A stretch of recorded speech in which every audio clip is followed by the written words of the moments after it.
Vilanova repite como sede un dos campos de traballo organizados pola Xunta de Galicia. O Concello recibirá 20 mozos e mozas de entre 18 e 30 anos e procedentes de diferentes países para participar neste encontro que abordará cuestións ambientais e relacionadas co medio mariño.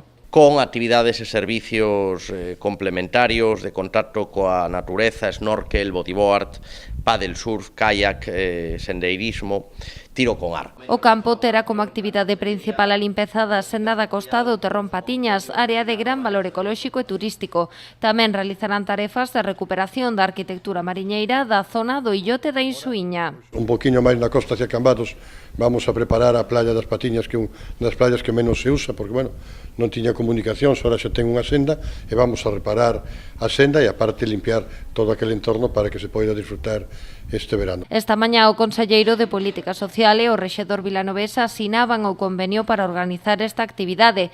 Varela e Durán destacaron o importante papel que xogan como ferramenta da educación non formal na mocidade. Que a nosa xuventude traballe en equipo, conviva, comparta experiencias para fomentar tamén a mobilidade, que é outro dos obxectivos importantes, a convivencia de rapaces de nacionalidades distintas que permitirá, dende logo, que mellore a súa educación non formal. O que se estaban formando ali, o que estaban interaccionando cos rapaces do pobo tal, eran ciudadanos europeos. Estamos no siglo XXI e o siglo de Europa, creo que cada vez, o que hai que decir, cada vez máis Europa.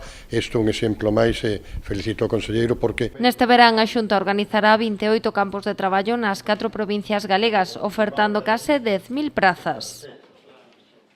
Ahí tenemos